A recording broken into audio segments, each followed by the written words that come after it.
भगूर शहरातील मांगीरबाबा चौकातील बेकायदेशीर खाद्यपदार्थांच्या हातगाड्यांमुळे विविध समस्या निर्माण होत असल्यामुळे त्या हटवण्याची मागणी येथील दुकानदार आणि रहिवासी यांनी नगरपालिकेत निवेदन देऊन केली आहे।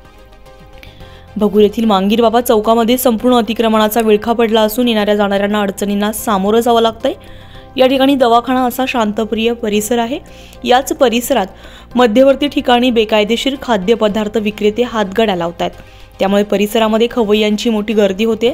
त्यात नाश्ता करणारे ग्राहक भर रस्त्यामध्ये दुचाकी वाहने आडव्या तिडव्या उभ्या राहून रहदारीस अडथळा निर्माण करतात। यांच्यामुळे गर्दी होऊन गोंगाट निर्माण होतोय आणि शांतता भंग होते। यामुळे येथील रहिवासी दुकानदार त्रस्त झालेत। त्यामुळे येथील रहिवासी आणि दुकानदारांनी भगूर नगरपालिकेत निवेदन देऊन कायदेशीर कारवाई करावी।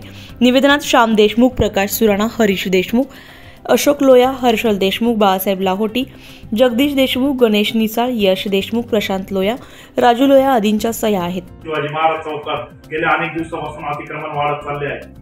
भगूर नगरपालिकेला वारंवार विनंती करूनही त्याकडे दुर्लक्ष करीत आहेत।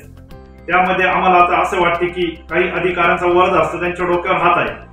त्यांनी लवकरात लवकर अतिक्रमण काढावे, अन्यथा आम्ही भगूर नगरपालिकेच्या खाली फ्रूट फळांचे गाडे लावू। त्यानंतर भगूर नगरपालिका प्रशासन या सर्व कारवाई जबाबदार राहील, अशी स्थानिक नेते व स्थानिक रहिवाशांनी मागणी केली आहे। लवकरात लवकर अतिक्रमण काढा, नाही याचे परिणाम गंभीर होतील। KVR न्यूज 24 ताससाठी बाळासाहेब शिंदे, भगूर।